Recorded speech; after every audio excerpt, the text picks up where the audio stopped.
At least they have a reason to stay up to watch the game. The girls have given us, we said give them the benefit of the doubt with the first game. Tunde, the first game against China, give them the benefit of the doubt. Yeah. And I think we need to really give them more a chance. Stay up to watch these girls. Well, they did well against China. A lot of people expect them to have done much better. But when you look at the fact that this is a team that just been put together in the last 5-6 months, it will take time for. Was it really up to?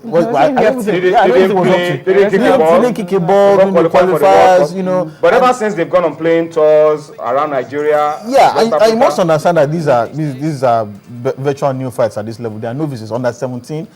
It will take some time for them to build some kind of understanding. It was unfortunate that they didn't have the opportunity of playing, of playing qualifiers. That might have affected them a little, but I think they've grown beyond that, and they've shown that maybe they can be they can show purpose and intent as the competition continues to progress. They did well against China. A lot of people felt they should have done better, being Nigerian and everything. But at this level, we have to give them plenty of credit for even stepping up to the plate in the first place. I think Chiwendu actually said that they didn't drink enough water and they had some tightness around their that in this particular game. Maybe that was what affected some of them because they were not really at their best. The weather is Nigerian. The weather at their best. I think maybe it was at the time the game was played and that was around 5 p.m. their own time. But this time around, they'll be playing 8 p.m. their own time. I think that will be much better for them. A cooler time, yes, at that 8 p.m. their own time. So that 7 p.m. 5 p.m. the earlier game that was played as Costa Rica time, it means the weather was still very hot. So them not drinking a lot of water might have affected them. Because everyone was actually expecting, because when FIFA were actually doing the preview, she was the target, of course, from Africa. From the last edition in Azerbaijan. Yes. She shone like a million stars. So all eyes definitely on her to actually shine. So hopefully tonight she should be able to be at their best. Because if you check the game between Colombia and of course Mexico, Colombia conceded about 3 goals in 15 minutes. So in the second half, they were able to hold on and consider just one. So if Nigerian girls can at least maybe rush on the goals, like they said, they're going to goal first, of course. Easier said than done. But because I think the Colombians would have obviously realized their mistakes. They will not be taken apart so lightly by Nigeria. If Nigeria does take them apart so easily, then I think their coach should be sacked. Because if you are beating 4-0, 3 goals in 15 minutes, I consider the same thing again in your second match. It depends on the quality that you have. Can they withstand the firepower of the Nigerians? The 2-1 over China, don't forget, is not actually a reflection of how well we played. We should have scored a lot more goals. It should have been more convincing for us. So it's a matter of going there, showing our dominance, physical ability, taking our chances as we create them, scoring those goals, and bury the Colombians with as many goals as possible. I'm still thinking my attitude to this level of football is the same as I have for the men. It is development. If we can find these girls 10 years from now, by then they should probably be 26, 27, playing at the African Women's Championship. That for me is a success story. But not finding them at in another 5 years, we hear that they retired. Yes, it is difficult for women because they're also, this is Africa, there are pressures of marriage, they have other priorities, societal pressures as well. But even if it is just 3. But we've seen some that Perpetual Unculture, she's a typical example. No, but how many of Perpetuals? Someone says she might not be a typical example. She might actually be an exception to the norm because she played for a long time. Anyway, but what are you expecting today, Sisi? For Colombia, in their last 3 outings, are they going to be as difficult as China? I think they will be difficult because in their last 3 outings, they failed to score a goal, which is really not a good one for this team. So last outing in this competition, they've never scored a goal. They've never scored. And they didn't score a goal in their first game. Exactly. They are not going to start scoring with Nigeria. Precisely. So that's what we should watch it. Their goals will not start against Nigeria. So they should get ready. I mean, we didn't want to know what happened to Zambia, where somebody had to ensure that he join the scoring list of hat-trick in the history of the tournament. So 14th hat-trick was scored, and it was scored against Zambia by Juan Garcia from Venezuela. So if you look at these games, I think for me, I think Nigerian girls, they're good to go. Let's step up to talk about what we have on the screen.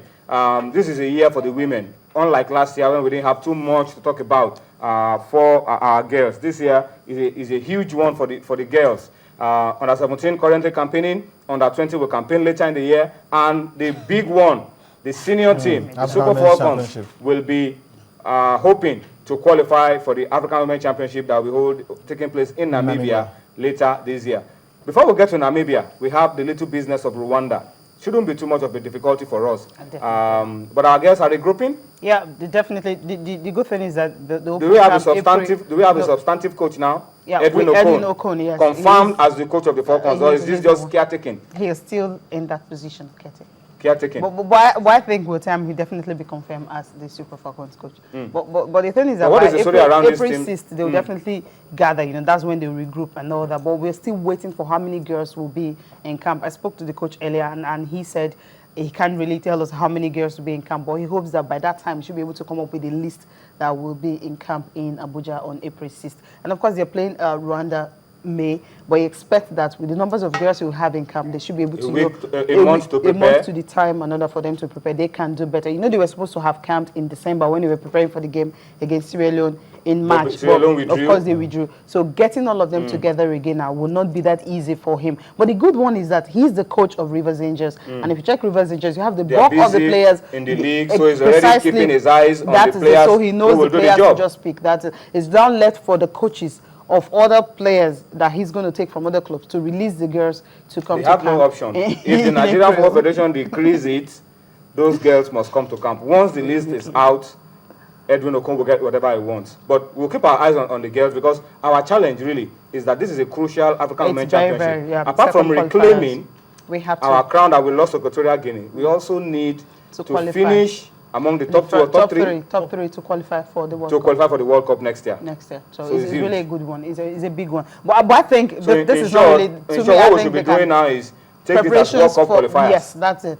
So whatever girls that are going to play this game are the same girls that we should go for the World Cup. I think that continuity is actually necessary for us to have a proper team that will not just gel together, but at least they will understand each other, you know, being able to get something out of the World Cup. Because if you check, we've never been past in quarterfinals, semi-finals will not be a tall order for us. That's just it. Let's reclaim our crown in Africa first. Then we'll talk about how well we should perform on the world stage. But thank you, Sisi, for all the updates. Before we leave the women's game, what's the latest? The league?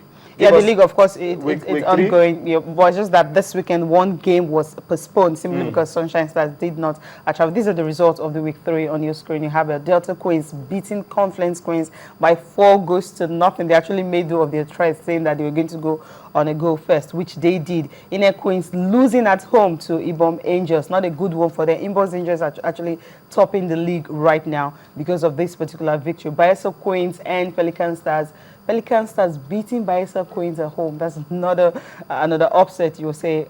Ocean Babes, of course, winning, beating Nasarawa at 2-0. And Taraba FC and Rivers Angels. Rivers Angels, they have a way of actually picking up a point away from home. That's a good one for them. Okon and his team. So picking up a point in Jalingo, that's a good one for them. And of course, the game between Adamawa Queens and Sunshine Stars, Sunshine Babes did not hold because the girls did not travel to the troubled region. I think but time will come where the Nigerian women football professional will have to look for a time to fix it. Maybe what happened to Economy Warriors might still happen to them, whereby they will look for another venue. So that a different venue where they'll be playing their games. All right. It's difficult to travel to those regions now. Young girls particularly. Very, very difficult. So I think the Women's League will need to be proactive, like the LMC, make a pronouncement, find an alternate venue for Adamawa Queens or teams around that region, so that in case of backlog of games is cleared, so that they can play at their neutral venue, and then you don't have a lot of fixtures pile up. And Sunshine Queens are playing Ocean Babes, who are yet to lose a game this weekend. It's going to be like more pile up one for them indeed. All right, so that's it for the women. Sister, thank you so much for your time. Thank you so as you stay awake, let's hope that it doesn't turn out to be a nightmare. No, you are able to stay up and enjoy the game, and we wish the girls the best of luck. Something tells me that the girls are determined to do exactly what the guys did. I hope it comes true for Bala Nikyu and the team.